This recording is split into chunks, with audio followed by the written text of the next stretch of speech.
Theatre ಅಲ್ಲಿ I think ನೋಡೋ experience I think Appu power ಪ್ರದರ್ಶನ ಮಾಡುತ್ತೆ. ಒಂದು ಖುಷಿ 23-24 ವರ್ಷ 23 ಜಾಸ್ತಿ ಆಯಿತು. ಮತ್ತೆ ಇದೇ ಥಿಯೇಟರ್ ನೋಡಿದೆ, ಆಗ ಎಲ್ಲರೂ ಅಪ್ಪು ಅವ್ರ ಜೊತೆ ನೋಡಿದ್ವಿ ಚಿತ್ರ. ಸೊ ಅದು ನೆನಪು ಮತ್ತೆ ಬಂತು. ಥಿಯೇಟ್ರಲ್ಲಿ ಇನ್ನೊಂದು ಫುಲ್ ಹಾಡು, ಪ್ರತಿಯೊಂದು ಲೈನ್ ಜನ ಹಾಡ್ತಾ ಇದ್ದಾರೆ, ಒಂಥರ ತುಂಬ ಖುಷಿ ಆಯಿತು. ಆಮೇಲೆ ಅಪ್ಪು ಅವ್ರನ್ನ ಪ್ರೀತಿ ಮಾಡೋದನ್ನ ಲವ್ ಎದ್ದು ಕಾಣುತ್ತೆ. ನನ್ನ ಲೆಕ್ಕದಲ್ಲಿ ಒರಿಜಿನಲ್ ರಿಲೀಸಿಗಿಂತ ಈ ರಿಲೀಸು ಇನ್ನು ಒಂದು 2-3 ಪಟ್ಟು ಜಾಸ್ತಿ ಅಂತ ಅನಿಸುತ್ತೆ. ಐ ಥಿಂಕ್ ರಿಯಲಿ ಒಂದು ಥಿಯೇಟ್ರಲ್ಲಿ ನೋಡೋದು ಒಂದು ಅನುಭವ ಇದೆ. ಐ ಥಿಂಕ್ ಅಪ್ಪು ಅವ್ರನ್ನ ತುಂಬ ಮಿಸ್ ಮಾಡ್ತೇವೆ.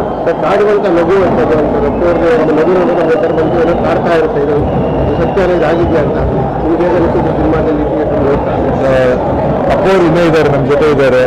ಈಗ ನೋಡಿ ಅವ್ರನ್ನ ಮತ್ತೆ ಮಾತಾಡುವಂಗಿತ್ತು. ಯಾವತ್ತೂ ಅಪ್ಪು ಜೀವಂತವಾಗಿರ್ತಾರೆ, ಯಾಕೆಂದರೆ ಸಿನಿಮಾ ಒಂದು ಮಾಧ್ಯಮ, ನಮ್ಮ ಜೊತೆ ಜೀವಂತವಾಗಿರ್ತಾರೆ. ಇನ್ನು ಹಳೆ ಅಪ್ಪು ನಮ್ಮ ಮನಸ್ಸಲ್ಲಿ ಯಾವತ್ತೂ ಇರ್ತಾರೆ. ಅವಾಗ ಮ್ಯೂಸಿಕ್ ಹೆಂಗಿತ್ತು ಕ್ರೇಜು ಈಗಲೂ ಅಷ್ಟೇ ಇದೆ. ಅದ್ರ ಬಗ್ಗೆ ನೀವು ಸಿನಿಮಾ ಪಾರ್ಟ್ ಆಗಿರೋದ್ರಿಂದ ನಿಮ್ಗೆ ಏನು ಫೀಲ್ ಆಗುತ್ತೆ? ಅಲ್ಲ, ಯಾಕಂದರೆ ಒಂದು ಚಿತ್ರ ಮಾಡುವಾಗ ನಾವು ಅಷ್ಟೇ 1-2 ತಿಂಗಳು ಕೆಲಸ ಮಾಡಿ ಅಲ್ಲಿಗೆ ಮುಗಿದು ನೆಕ್ಸ್ಟ್ ಪ್ರಾಜೆಕ್ಟಿಗೆ ಹೋಗ್ತೀವಿ.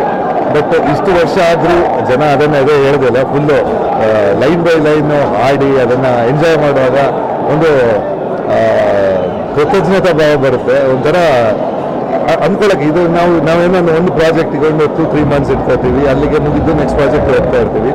ಅದನ್ನು ಇಷ್ಟು ಎಂಜಾಯ್ ಮಾಡೋದು ನೋಡಿ ನಿಜವಾಗಿ ನನಗೆ ಅವಕಾಶ ಕೊಟ್ಟ ಪೂರ್ಣಿಮಾ ಎಂಟರ್ಪ್ರೈಸಸ್ ಥ್ಯಾಂಕ್ಸ್ ಹೇಳಬೇಕು. ಯಾಕಂದರೆ ಹೀಗೆ ಆಗುತ್ತೆ ನಾನು ನಿಜವಾಗಿ ಅಂದ್ಕೊಂಡೇ ಇಲ್ಲ. ಈ ವರ್ಷನೂ ತುಂಬ ಈ ಥರ ರಿಲೀಸ್ ಬರ್ತಾ ಇತ್ತು. ಹೊಸ ಪಿಕ್ಚರ್ಗಿಂತ ಜಾಸ್ತಿ ಕ್ರೇಜಾಗಿ ಜನ ನೋಡ್ತಾ ಇದ್ದಾರೆ. ಅದು ಒಂಥರ ನಿಜವಾಗಿ ಆ ಕೆಲಸ ಮಾಡಿದ್ದಕ್ಕೆ ಒಂದು ಸಾರ್ಥಕ ಅನ್ಸುತ್ತೆ. ಎಲ್ಲ ನಾವು ಪ್ರೀತಿಯಿಂದ ಮಾಡಿದ್ದು. ಒಂದೊಂದಕ್ಕೊಂದು ನೆನಪಿದೆ ಈ ಚಿತ್ರ. ಯಾಕೆಂದ್ರೆ ಕಂಪೋಸ್ ಮಾಡುವಾಗ ಅಣ್ಣವ್ರದ್ದು ಜೊತೆಗೆ ಅವರೇ ಎಲ್ಲ ಸಾಂಗ್ ಓಕೆ ಮಾಡಿದ್ದು, ಅಣ್ಣವ್ರು ಮಾಡಿದ್ದು. ಸೊ ಅಣ್ಣವರು ವರ್ಧಣ್ಣ. ಸೊ ಅವ್ರನ್ನ ತಾಲಿಬಾನ್ ಅವ್ರಿಗಿಷ್ಟ. ಆಮೇಲೆ ಅವರೇ ಹಾಡಿದ್ದ ಆ ಸಾಂಗ್ನ 2 ಅಣ್ಣವ್ರು ಹಾಡಿದ್ದಾರೆ. ಅಪ್ಪು ಅವ್ರಿಗೆ ಜಾಸ್ತಿ ತಾಲಿಬಾನು, ಅಫ್ಕೋರ್ಸ್ ಜಾಲಿಗೆ ದೀಸ್ ಆರ್ ಸ್ವಲ್ಪ ಹ್ಯಾಪಿಟ್. ಆ ಟೈಮಲ್ಲಿ ನ್ಯೂ ಏಜ್ ಮ್ಯೂಸಿಕ್ ಇತ್ತು. ಸೊ ಅವರು ಇದನ್ನು ಇಷ್ಟಪಟ್ಟಿದ್ರು. ಖುಷಿ ಆಗ್ತಾ ಇದೆ.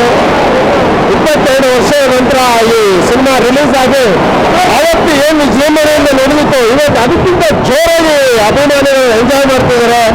ನಾವು ಈ ಸಿನಿಮಾ ನಡೆಸಿದ್ದೇವೆ ಒಂದು ಭಾಗ್ಯ ಅಂತ ಅಂದ್ಕೊಂತೀವಿ. ಅವತ್ತು ಬಹಳ ಸಂಭ್ರಮ ಪಟ್ಟಿದ್ವಿ. ಇವತ್ತು ಸಹ ಅಲ್ಲಿ ಹೊರಗಡೆ ಆ ಯುವಕರ ಅಭಿಮಾನ ಘೋಷಣೆಗಳು, ತಮ್ಮದೇ ಕುಣಿತ, ಸ್ವೀಟ್ ಅಂತ ಇರೋದೆಲ್ಲ ನೋಡಿದ್ರೆ ಇವತ್ತು ಅಪ್ಪು ಬರ್ತಾರೇನೋ, ಅವ್ರು ವೆಲ್ಕಮ್ ಮಾಡೋದಕ್ಕೆ ಇಷ್ಟೊಂದು ಜನ ಕಾಯ್ತಾ ಇದ್ದಾರೆ ಅಂತ ಅನ್ನಿಸ್ತು. ಅಪ್ಪ ಗೋಪಿಪಾಡ್ ನಮ್ಮ ಜೊತೆಯಲ್ಲಿ ಇಲ್ಲೇ ಇದ್ರು ಎಲ್ಲ ಕನ್ನಡಿಗರ ಹೃದಯದಲ್ಲಿದ್ದಾರೆ. ಅಪ್ಪ ಇವತ್ತು ಇದ್ದೇ ಇರ್ತಾರೆ. ಈ ಅಭಿಮಾನಿಗಳ ಜೀವನದಲ್ಲಿ ಖುಷಿ ಪಡ್ತಾರೆ ಅಂದರೆ ನಮಗೆ ಬಹಳ ಸಂತೋಷ ಆಗ್ತದೆ. ಅಪ್ಪ ನಮ್ಮೊಂದಿಗೆ ಇಲ್ಲ, ಆದ್ರೂ ಜೀವಂತವಾಗಿ ಎಲ್ಲ ಹೃದಯದಲ್ಲಿ ಇದ್ದಾರೆ ಅಂತ ಈ ಸಂದರ್ಭದಲ್ಲಿ ಹೇಳೋದಕ್ಕೆ ಇಷ್ಟಪಡ್ತೀನಿ. Thank you. ತುಂಬ ಖುಷಿ ಆಗ್ತದೆ. ಆವಾಗ ಸಿಂಪಲ್ ಹೆಸರು ಕೊಡಿದ್ರೆ ಏನಂತ ನನ್ನ ಕರ್ಕೊಂಡೋಗಿದ್ದ ಅಪ್ಪು ಸಿನಿಮಾ ನೋಡೋಕ್ಕೆ. ಸೊ ಗಾಂಧಿ ಕ್ಲಾಸಲ್ಲೆಲ್ಲ ಕೂತ್ಕೊಂಡು ಅವಾಗ ಕಾಯಿನೆಸಿಯರು ಅದೆಲ್ಲ ಹೊರ ತುಂಬಿಸಿ ನೆನಪುಗಳು. ಸೊ ಈಗ ಅದೇ ರೀತಿ ಒಂದು ಸೆಲೆಬ್ರೇಷನ್, ಅಪ್ಪು ಸರ್ ಅನ್ನೋದೇ ಸೆಲೆಬ್ರೇಷನ್. ಈಗ ತುಂಬ ಖುಷಿಯಾಗಿತ್ತು ಬಂದಿದ್ದ ಸೆಲೆಬ್ರೇಷನ್ ಎಲ್ಲ ಚೆನ್ನಾಗಿತ್ತು. ಮತ್ತು ಪರ್ಫೆಕ್ಟ್ ಲಾಂಚಿಂಗ್ಸ್ ಇವತ್ತರೆಗೂ ಈ ರೀತಿ ಒಂದು ಲಾಂಚ್ಗೆ ಸಿನಿಮಾ ಬಂದಿಲ್ಲ ಅನ್ಸುತ್ತೆ. ಫಸ್ಟ್ ಡೇದಾಗಿಂದನೇ ಅದೊಂದು ಬಿಲ್ಡಪ್, ಅದೊಂದು ಅಟ್ರಾಕ್ಷನ್ ಇದೆ. ಆ ಕ್ಯಾರೆಕ್ಟರೈಸೇಷನ್ ಅವತ್ತಿಗೆ ಹಂಗೆ ನಾನು ತುಂಬ ಚೆನ್ನಾಗಿ ತುಂಬ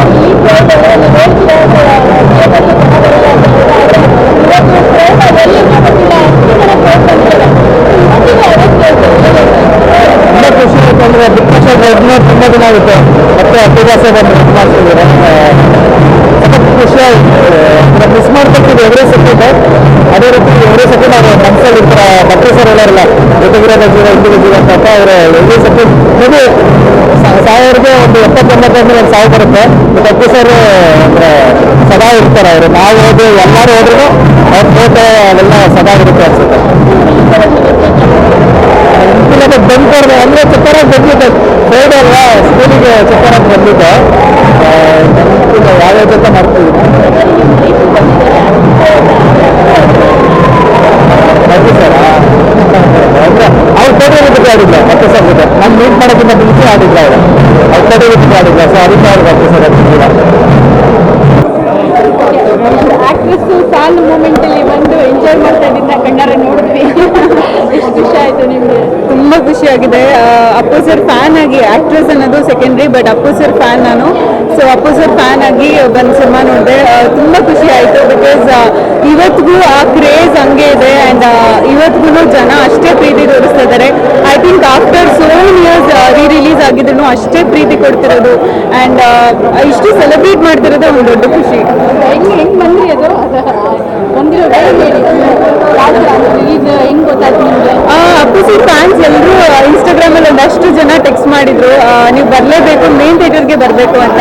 ಸೊ ಅವ್ರ ಒಂದು ಇಷ್ಟನೂ ನನ್ನ ಆಬ್ವಿಯಸ್ಲಿ ಬಿಕಾಸ್ ನಾನು ಮೈಸೂರಿಂದ ಬಂದಿದ್ದು. ಮೈಸೂರಲ್ಲಿ ಗಾಯತ್ರಿ ನೋಡೋಣ ಅಂದ್ಕೊಂಡಿದ್ದೆ. ಸೊ ಅದು ಇಲ್ಲಿ ಬರಬೇಕು ಅಂತ ಇತ್ತು. ಸೊ ಇಲ್ಲಿಗೆ ಬಂದೆ ಆ್ಯಂಡ್ ಅಪ್ಪು ಸರ್ ಸಿನಿಮಾನ ಯಾರಿಗೆ ಈ ಥರ ಸೆಲೆಬ್ರೇಟ್ ಮಾಡೋದನ್ನ ನೋಡೋಕೆ ಇಷ್ಟ ಇರಲ್ಲ. ಸೊ ತುಂಬ ಖುಷಿ ಆಗ್ತದೆ ಬಂದಿದ್ದು. ಹಿಂದೆ ಏನ್ ಮಾಡ್ತಿದ್ರೆ ಏನಾಗಿದ್ರಿ? ನಾನು ಚಿಕ್ಕ ಪಾಪು ಇದ್ದೆ, ಬಟ್ ಅಂದರೆ ಅಪ್ಪು ಸರ್ ಸಿನಿಮಾ ನನ್ನ ಮೊದಲು ಅಪ್ಪು ಸಿನಿಮಾಯಿಂದನೂ ನಾನು ಅಪ್ಪು ಸರ್ ಫ್ಯಾನು. ಸೊ ಚಿಕ್ಕವಳಿಂದನೂ ನಾನು ಅಪ್ಪು ಸರ್ ಸಿನಿಮಾ ನೋಡಿಕೊಂಡು ಅವ್ರ ಜೊತೆ ಒಂದಿನ ಆ್ಯಕ್ಟ್ ಮಾಡಬೇಕು ಅಂತ ಬೆಳೆದಿದ್ದು. ಸೊ ತುಂಬ ಖುಷಿ ಇದೆ ಅಪ್ಪು ಸರ್ ಸಿನಿಮಾ ಬಂದಿದ್ದು. ಆಕ್ಟ್ ಮಾಡ್ಬೇಕು ಅನ್ನೋದು ಅದು it's all faith. But Appu sir ಏನು ನಮಗೆ ಹೇಳ್ಕೊಟ್ಟಿದ್ದಾರೆ ಆ್ಯಂಡ್ ಅವ್ರು ಏನು ನಮಗೆ ತೋರಿಸ್ಕೊಟ್ಟಿದ್ದಾರೆ, ಐ ಥಿಂಕ್ ಅದನ್ನು ನಾವು ಎಲ್ಲರೂ ಅಳವಡಿಸ್ಕೊಂಡು ಅವ್ರ ದಾರಿಲಿ ನಡೀತಾ ಇದ್ದೀವಿ. So Appu sir is always there with us. ಅವರು ಈ ಸಲ 50ನೇ ಹುಟ್ಟುಹಬ್ಬ ಅಪ್ಪು ಸರ್ದು. ಸೊ ಈ ಸಲದಿಂದ ನಾನು ಆದಷ್ಟು ಜನ ಎಷ್ಟು ಫ್ಯಾನ್ಸ್ಗೆ ಹೇಳಿದ್ದೀನಿ.